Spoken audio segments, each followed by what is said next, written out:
Now what I want to show you here is I want to take this training one step further than you've probably seen in any other training. I decided to create 10 shirts, and again, this is just for example purposes. I don't expect any of these shirts to sell very well. They might not. But what I really want to do is I wanted to create 10 shirts in a sports niche, NHL to be specific, and list them all and show how to organize these 10 shirts inside of your Facebook ads so they can read it properly and see how they which ones will convert and all that kind of stuff, right? So so I want to show you the shirts that I've done, and I designed these shirts based on all the skills, all the little tricks I've shown you in the previous module. So if you haven't seen the one on me designing several different shirt designs, I used all those skills for these, and I whipped all 10 of these shirts up in just one evening. So, and I did it using Photoshop. Let's take a look. And what I'm going to do here is I decided to go with my bleed concept. So let me tell you the little story of this. I did mention it in another video, but let me go back into my Teespring. I listed this shirt here a while ago, and I didn't do very well. I lost at least $100 on it, maybe even more. And actually, I think I did. It was like $150 or something I lost. So I spent like whatever, like almost $400 or whatever, and I only made that much back. So I lost a lot of money. It was just ridiculous. I kept pushing it and pushing it, and because what happened is when I listed it, I got a sale within, I swear, like 5 minutes of listing the shirt. I was like, wow, that's a really good signal right away. Not all the time, but sometimes. I thought this is going to sell. I'm going to tip and make a bit of profit, and I kept pushing it to tip it and tried a whole bunch of things, and it just didn't work out at all until I realized I completely messed up. And like I said in that previous video, is it's definitely a little embarrassing given I'm supposed to be a hockey fanatic. You know, Canadians are all hockey and all that stuff. And you know what? I gotta admit, I don't watch hockey that much. A little bit. I enjoy it once in a while, but the thing is, if you read the shirt here, it says win, lose, or tie. Well, there's no ties in NHL anymore, so I kind of messed up there, right? And I should have clued in that the majority of the sales were coming from females, and I am just guessing here that maybe females didn't realize that there was no more ties in NHL. But in any case, even if you're female or male or whatever, if you're going to buy this shirt, you're obviously a die-hard Bruins fan. So you most likely know there's no more ties left in NHL. So what that tells me is that female or male or not, whatever, it's that they're so passionate about that team that they don't care that the shirt is incorrect. So that tells me that there's some potential there, right? So that's why I decided to include the Boston Bruins in this actual this example, because even though they're not in the playoffs anymore, there's some passion there, because that's what I'm guessing from that failing design. Still, they bought even though it was incorrect. So I changed the design around because people said they were loving the design. So I figured I'd stick with the design concept, but I'd change it around. So instead of it saying win, lose, or tie, I'll bleed black and gold and until I die, I'll stick with the bleed concept, but I'll bleed black and gold until I'm dead and cold. So this is sort of a theme that was running around Teespring quite a bit several months ago with all the NFL teams and stuff. And I do got to mention, you got to be very careful with trademarks and copyright stuff now, because people are sort of cracking down on that. So I had to be careful not to put any real distinct like logo or anything like that within the shirt. I just made the B the similar font, and I used their colors, and that's it. And in fact, I will not put Boston Bruins or anything, or no NHL, nothing like that. No, none of those words on the actual Teespring campaign page at all. In fact, I didn't do that on this. So if I click over here to this one, you'll see that nowhere in this page do I mention the Bruins, NHL, hockey, nothing like that. Just to be on the safe side. Even my link up there, bleed BG die, like I don't have anything to do with NHL in there, so it's not easy to find in Google. And in fact, I should have actually not show this in Google, so I'll click that now, just to be on the safe side, right? Because it doesn't matter if a lawyer comes from the NHL and says we don't want the shirt on there just because I'm having a bad day, and Teespring will do it. It actually doesn't matter what the excuse is. If NHL says stop it, Teespring will stop it. Period. And that's just the way that the law works, I guess, from what I understand, what I've been reading. And I am no lawyer, so please don't take any of my advice and go with it. You know, I have to say that you have to take consult with a lawyer if you want, or at least consult with someone that's familiar with law or something like that. But I sort of just follow the rules vaguely almost, but I just make sure that it's not like really obvious, right? And I use that one test all the time. It's like, put yourself in a position of owning the Boston Bruins. If I look at this shirt, will I say to myself, would you accept this? Being the owner of Boston Bruins and the Boston Bruins logo makes us money. Looking at that shirt, I'd be like, whatever. It's not that bad. There's no logo in there. So, but if I saw like anything more distinctive than that, then I'd be like, probably not, right? So that's how I do it. Now let's take a look at the other ones. I got this one, and then this team, and then the other 4 teams in the NHL right now. So that's the LA Kings. So I came up with this design, and I had to change it a little bit because of the rhyming of it. So I will bleed black and white until I'm dead and white. A little different saying. I've actually never seen that saying before. I just came up with it, and I made sure that I did not use their crown. This is completely different crown. The only thing that's similar are these little hockey sticks, and they're not exactly the same either. So I just made sure that it wasn't the same. But when you look at it, it gives you the King sort of flavor to it, right? This one is the Blackhawks. I'm definitely taking a risk by using a version of their feathers. It's not exactly the same as their feathers, but it's sort of similar. So it's a little bit of a risk, but it's really easy to swap that out with just normal feathers. I was actually playing around with it on my Photoshop here with different versions of the feathers. Like I can show you what I was doing here. Like something like that or like that, right?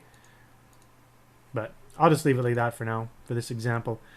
And then there's the Montreal Canadiens. The only thing I'm a little bit worried about is having the H in here, but I don't think it should be that much of a problem. And of course, whenever I think of the Montreal Canadiens, I always think red for some reason. So that's why I stuck it on a red shirt. And then there's the New York Rangers. When I think of the Rangers, I think of a blue shirt. And the distinct, I like putting one little distinctive characteristic about the team. So this one was the H at the bottom. That's why I wanted that there. And of course, the band. These are like the bands you see on their jersey or around their arm or on their leg. I guess they're shorts of their whatever they're wearing. And then the distinctive characteristic here is this sort of shield thing. And so it's kind of similar. And also this bar line here. So we actually look at the real logo. Let's see if I can bring it up here. The real logo. You can see that there's this bar here. Then the actual word at the top. And then this is sort of similar outline as the shield. So if you're a fanatic in New York Rangers, you'd recognize that. So those are the 4 shirts for this. And sorry, 5 shirts. And so what I did is I created 2 different styles of shirts. So this is the first style is the bleed concept. I'll bleed black and red until I'm cold and dead. And this one is same thing. I'll bleed blue and red till I'm cold and dead. Same blue and red, cold and dead. And then black and gold till I'm dead and cold. I'll bleed black and white until I'm dead and white. So those are the first 5 shirts. And what I'm going to do is I'm going to put all those 5 shirts into one campaign in Facebook. And I'm going to use page post engagement for all of these because it applies to a really passionate niche and a very passionate. You have to be real passionate to buy these things, right? Now let's go to the second one. And I simply just expanded upon what we did in one of the design examples, which was this one here for Montreal Canadiens.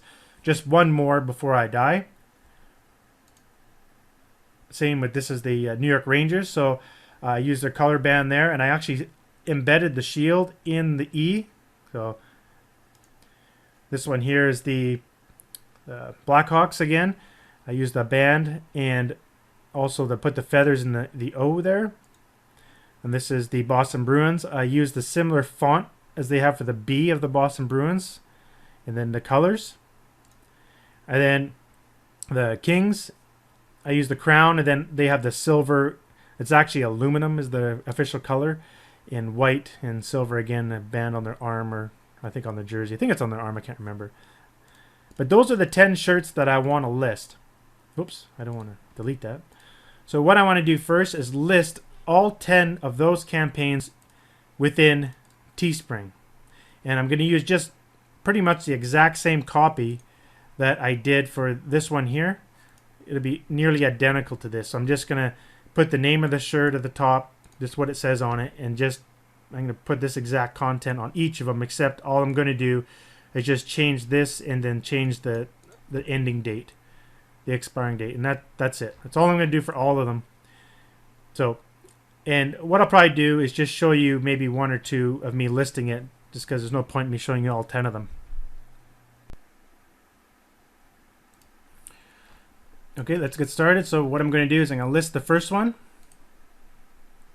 Then I'm just going to basically do the same thing for all the other ones. So I'm going to do the Blackhawks first. So I'll go black shirt. I'm going to upload my own image, art. Click to upload, and I'll go to NHL, some Blackhawks, and we'll do the bleed shirt first. And the one is, there it is, bleed final. That's the one that I created, the final one. So let's go here and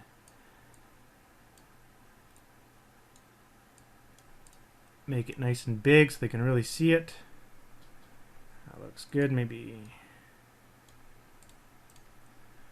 All right, that looks good. Go ahead to go next. I can do 20 shirts. I want to make sure I got $10 profit. And all these shirts only have a maximum of 2 colors, except for the Kings. There's only 1 color. So let's go. I guess it's only 1 color for the bleed shirt. The other one has 2 colors. Let's do 19. What would be 19.99? My last one was 1950, so I'm going to stick it at that. The other one I did for the Boston Bruins. 1950.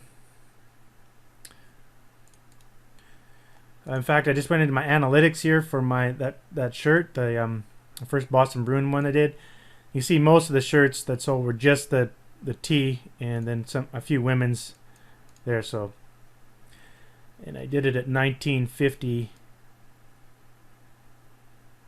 was the cost of it. Yep. So we'll just stick at that. And I just had the 3 shirts there. So okay, I'll do something similar here. I'm going to add the tank top, the women's tee, and I might as well add the hoodie. Why not? So the hoodie I always put at 39. Now I usually like getting $10 profit here, but I'm just going to keep it like this. I'm going to go 21. What if we did 21 here?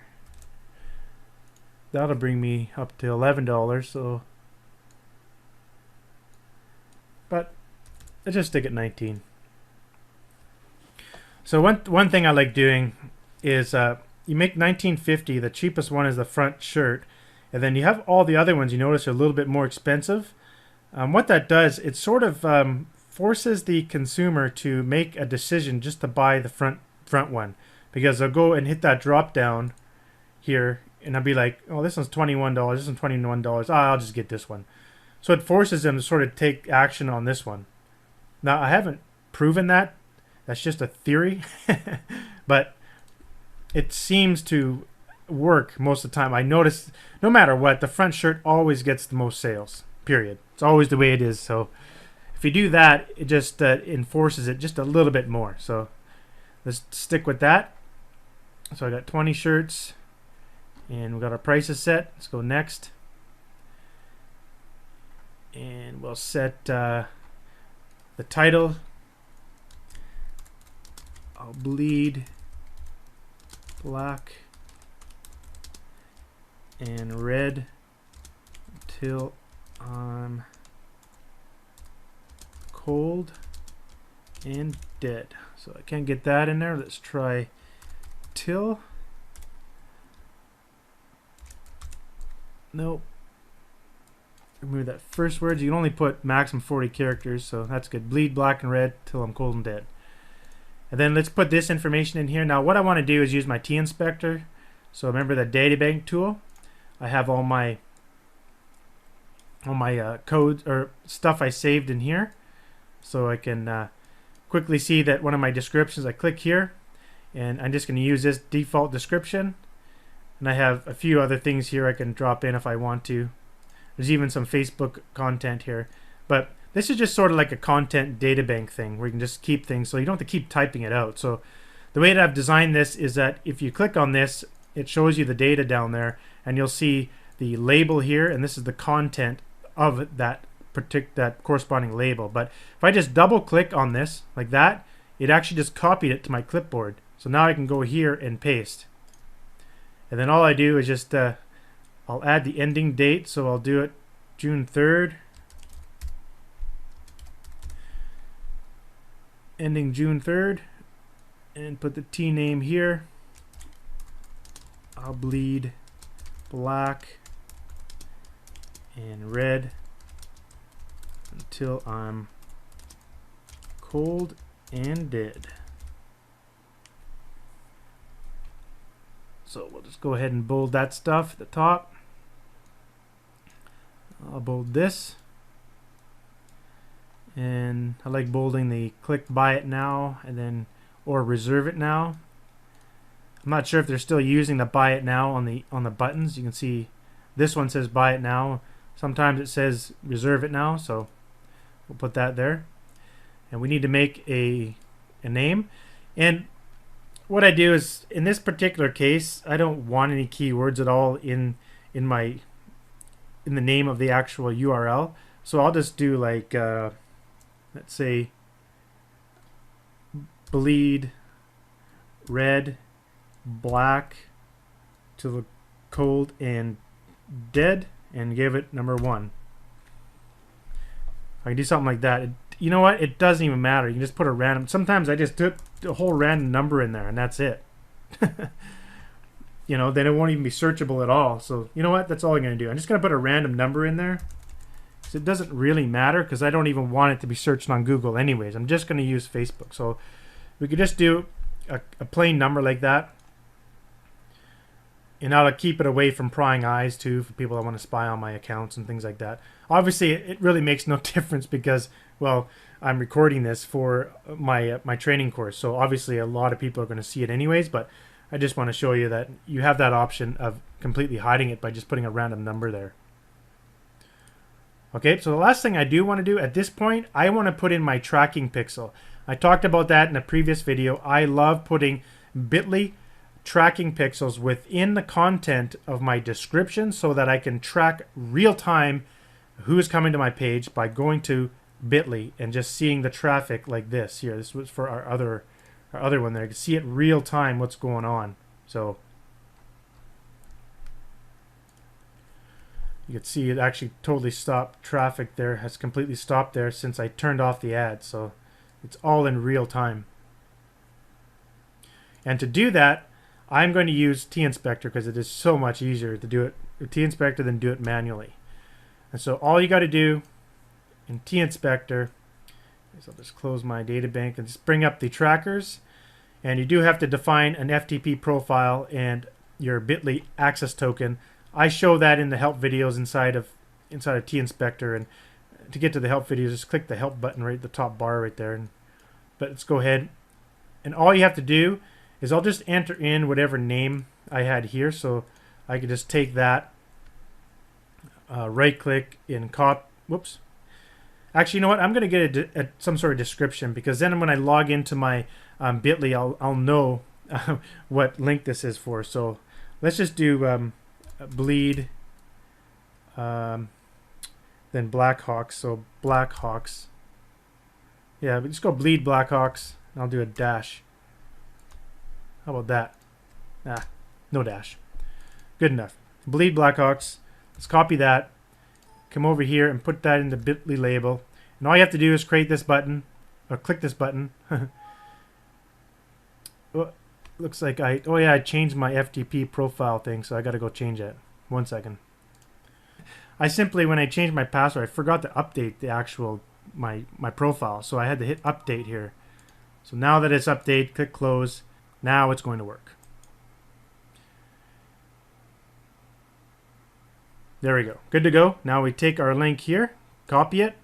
So what this software did is it took the it created a pixel, just a little tiny image, little small tiny image, only 1 pixel big.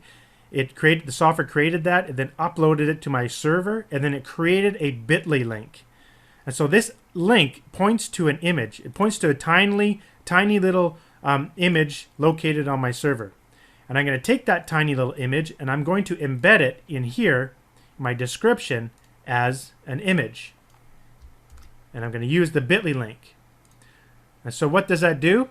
Every time my page shows up, every time someone visits my page when it's live, bit.ly will register that as a click for that link because it's calling the image. The page is technically calling the image, rendering it to the page, and it registers that as a click. It's a sneaky way of basically finding how many people are going to my page, basically, using bit.ly.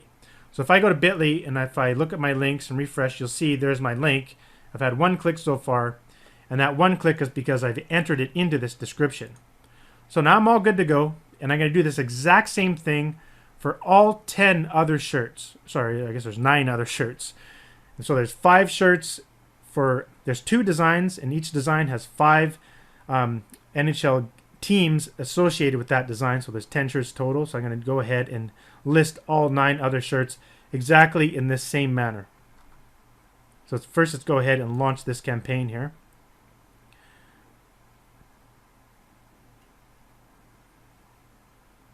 And now we have our campaign live. And I'm going to go ahead and apply that to all of the other designs right now, and we'll be right back. So out of those 10, I've actually listed 8 so far, so I have 2 more to do. I figured I'd just show you the last 2 real quickly here. So launch campaign, and just show you how quick you can get it done here. And I'm going to do the Montreal Canadiens. It's going to be the One More Before I Die design. So add my image here.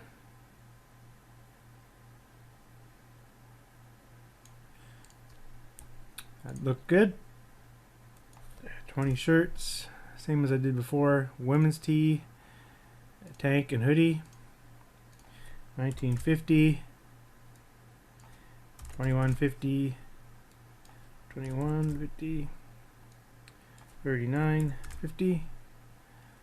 Next, use my software here and get the title, just one more before I die. And I have this here too. I just have it on a Word program. In Word you can actually bold and stuff, so I just put it there for now. A little easier. And this will just call this one MC for Montreal Canadiens. And then all I got to do is just add the tracking pixel. So I'll take this, right click and copy, bring up the pixel tracker thing, paste it here, click get bit.ly. Right, now I'll grab my link here, just copy it, add it at the end as an image, insert image, and then agree to the terms and launch the campaign. And we have one more left to do here. For some strange reason, I noticed today that the images aren't popping up right away, like the shirt. Oh, I just did there. A little bit of a delay or something like that. I'm not sure. Back to my campaigns. Launch the last one here. This one will be blue because it's going to be the New York Rangers. Back to New York Rangers. One more. That's the one there.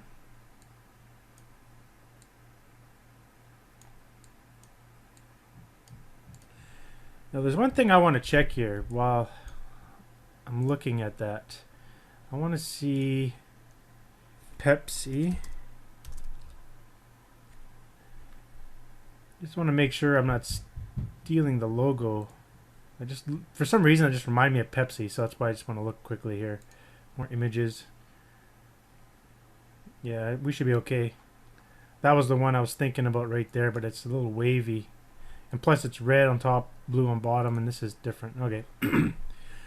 Just a thought. You never know. Definitely don't want Pepsi coming after me. 20. Women's tee tank top hoodie. And you'll notice that the women's tee doesn't have quite the same color, so I just selected a blue that's kind of close. The little color picker thing there.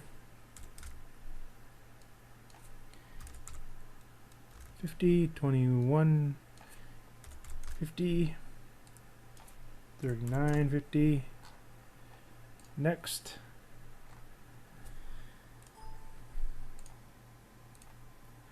Get my title, my description. One, New York Rangers and R. Let's go get a tracking pixel.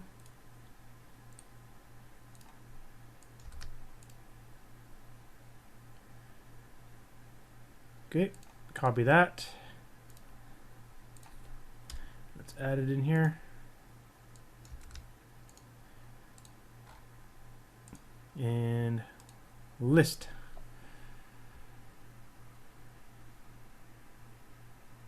And there she goes. So we just did that in 4 minutes. Pretty quick once you got everything sort of going there. So let's go back to the campaigns, and what I want to do is go down here and make sure they're all selected for do not show in Google. There.